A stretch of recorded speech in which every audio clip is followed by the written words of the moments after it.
জঙ্গলের মাঝে শিলাবতীর প্রসব যন্ত্রণা উঠেছে।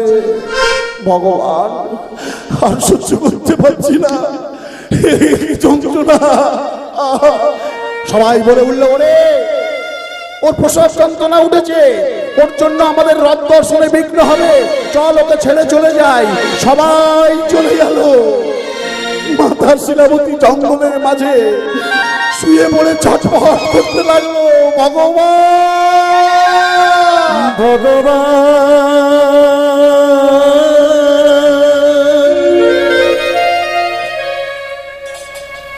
দয়াময়, আর সহ্য করতে পারছি না, কৃপা কৃপা করো। জ্ঞান হারিয়ে ফেললো মা। এত কষ্ট যন্ত্রণার মধ্যে সংজ্ঞা হারিয়ে ফেলল। যখন জ্ঞান হারিয়ে ফেলল, কিছুক্ষণ পরে মায়ের যখন জ্ঞান ফিরল, দেখলো পাশে একটা সদ্য প্রসবিত সন্তান, পুত্র সন্তান। মায়ের কি আনন্দ সেই সন্তানকে দেখে। প্রত্যেক মায়ের সন্তান হলে সেই সন্তানকে যখন বক্ষে তুলে ধরে না, তার সেই 10 মাস 10 দিনের কষ্ট আর মনে থাকে না। সন্তানটাকে বক্ষে জড়িয়ে ধরে আজ শিলাবতী উল্টো কথা বলে উঠল, ওরে ওরে পুত্র সন্তান, জন্মের পূর্বে তুই তোর পিতাকে খেয়েছিস, জন্মের সময় তুই আমার রথ দর্শনে বাধার সৃষ্টি করেছিস, তাই তোর মতো সন্তানকে আমার প্রয়োজন নেই। যা, তোকে আমি জঙ্গলে ছুঁড়ে ফেলে দেব, বাঘ সিংহ তোকে খেয়ে নি। ছুঁড়ে ফেলে দিল। যেই না ছুঁড়ে ফেলে দিল, সঙ্গে সঙ্গে পরমেশ্বর ভগবান শ্রী বিষ্ণু হরিনারায়ণ সন্তানটাকে কোলে তুলে নিল। কোলে তুলে নিয়ে একটা অশ্বত্থ গাছের তলায় রেখে দিল। আজও আপনি বাঁকুড়া বিষ্ণুপুরে যাবেন, দেখবেন সেই অশ্বত্থ গাছ আজও জীবিত। ভক্তকে কোল দিয়েছিল, অশ্বত্থ গাছের তলায় ভগবান শুইয়ে দিলেন সেই সন্তানকে। ওমা, সন্তান হলে মুখে কি দেয় গো? নিম পাতা। কিরকম ছেলে দেখো, বলে নাকি নিম পাতা। ওরে মরে যাবে। নিম পাতা নয়, কি দেয় মায়েরা? মধু দেয়। আচ্ছা, মধুটা যদি ডুপ্লিকেট হয়, ওই মধু খেয়ে ছেলে তোমায় দেখাবে পরে জাদু। তাহলে জঙ্গলে ওই সন্তান শুয়ে পড়ে আছে, অরিজিনাল মধু খাওয়াতে হবে।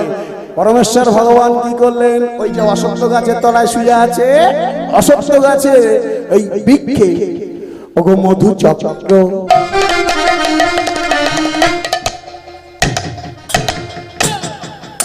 সেই অশ্বত্থ ডালে মধু চক্র সৃষ্টি করিল।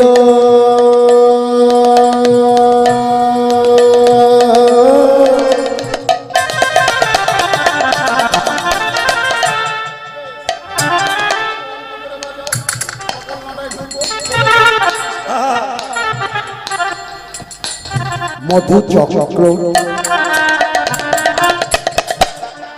সৃজন করিল অশ্বত্থ বৃক্ষে।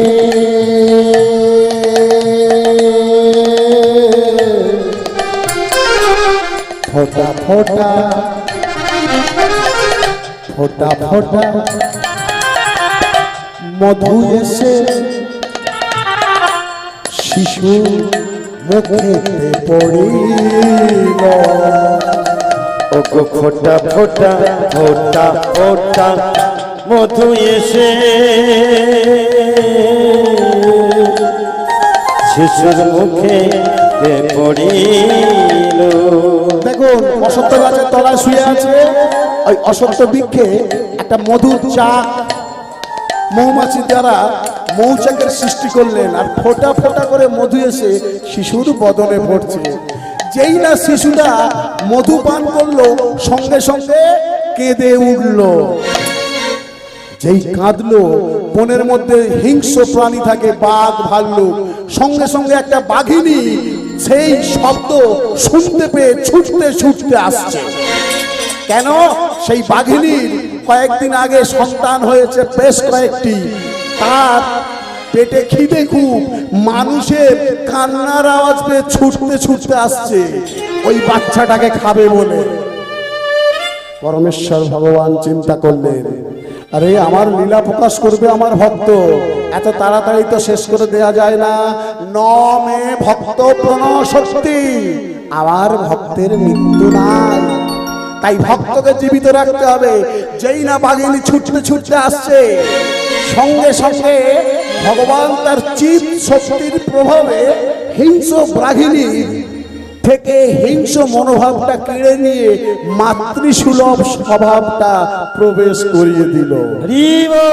বাঘিনী ছুটতে ছুটতে এসে কি করলো, বাচ্চাটার সামনে থমকে দাঁড়িয়ে গেল।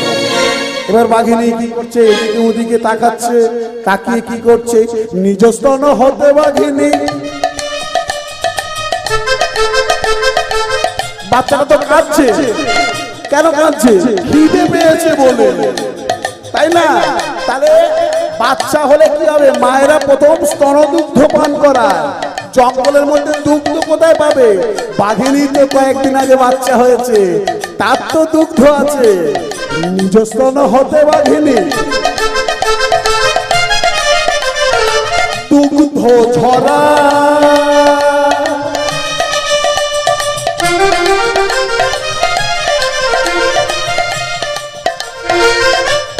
মায়ের মতো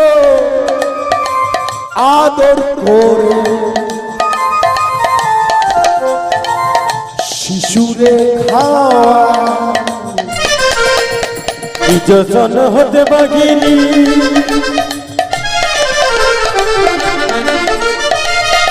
দুঃখিত ভরা,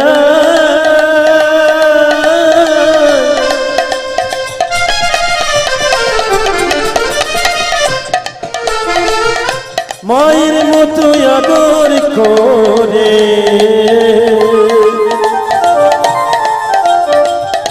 দুঃখিত খাওয়া। দেখুন, জঙ্গলে জন্ম হলো, গাছের অরিজিনাল মধু পেল, বাঘিনীর দুগ্ধ পেল, এই তো লীলার মাধুর্যতা, এই তো লীলার মাধুর্যতা, এই তো লীলার মাধুর্যতা, এই তো লীলার মাধুর্যতা, বাঘের দুগ্ধ মানুষ খায়, এই তো লীলার মাধুর্যতা। আস্তে বাঘের দুগ্ধ খেলো, বাচ্চাটা চুপ করে থাকলো। বাঘিনী চিন্তা করছে, আমি যদি একে এখানে ছেড়ে চলে যাই, অন্য কোনো পশু, হিংস্র পশু এসে তাহলে একে খেয়ে ফেলবে। চলুন, ওদিকে মায়ের কি হাল হলো, মা সত্য বাচ্চা প্রসব করে বাচ্চাটাকে ছুঁড়ে ফেলে দিয়ে উঠে দাঁড়াবার চেষ্টা করছে। কেন?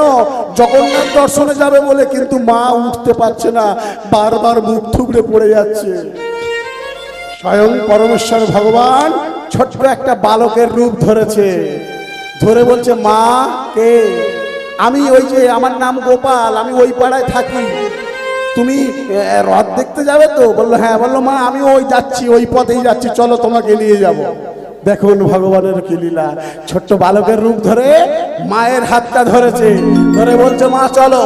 জয় জগন্নাথ জয় জগন্নাথ জয় জগন্নাথ জয় জগন্নাথ, জয় জগন্নাথ জয় জগন্নাথ, জয় জগন্নাথ জয় জগন্নাথ, জগন্নাথ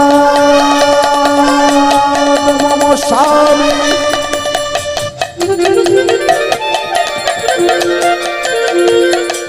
নয়ন পথগামী ভব তুমে। জয় জগন্নাথ জয় জগন্নাথ, জয় জগন্নাথ জয় জগন্নাথ। এই যে মা, ওই দেখো দেখো, ওই দেখো জগন্নাথ, ওই জগন্নাথের ওই যে রথ, ওই রথের উপরে দেখো জগন্নাথ সুভদ্রা বলভদ্র। আর মা কি করলো, সঙ্গে সঙ্গে ছেলেটার হাত ছেড়ে দিল। যেই না হাত ছেড়ে দিল, সঙ্গে সঙ্গে মা দেখছে জগন্নাথ রথের উপরে জগন্নাথ সুভদ্রা বলরামকে, আর পিছনের দিকে তাকিয়ে বলছে, কই রে খোকা, কই রে, কই রে। আর থাকে এনে দিয়েছে তো, কতক্ষণ থাকবে? হ্যাঁ?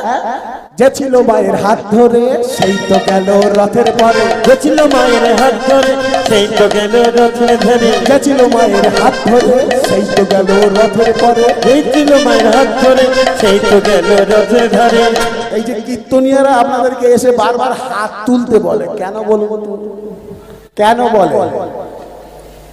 এই যে আপনারা ভাই এত কষ্ট করবেন কেন? গরমের সময় হাত তুলবেন কেন? আজকে যদি মা যদি ছেলেটার হাত ধরে থাকতো তাহলে ছেলেটা ছাড়াতে পারতো না, কিন্তু ভগবান হাত ধরেছিল, ভগবান যখন তখন ছেড়ে দিচ্ছে। আপনারা যদি হাত তুলে থাকেন ভগবান এসে ধরবেই ধরবে। যে ছিল মায়ের হাত ধরে সেই তো গেল রথের পরে, যে ছিল মায়ের হাত ধরে সেই তো গেল রথের ধারে। জয় জগন্নাথ নামটি হলো, জয় জগন্নাথ নামটি হলো, জয় জগন্নাথ নামটি হলো। জয় জগন্নাথ নামটি হলো। বেশ, মায়ের তো রথ দর্শন হয়ে গেল। বাচ্চাটা কি করছে? এদিকেও দেখতে হবে, ওদিকেও দেখ।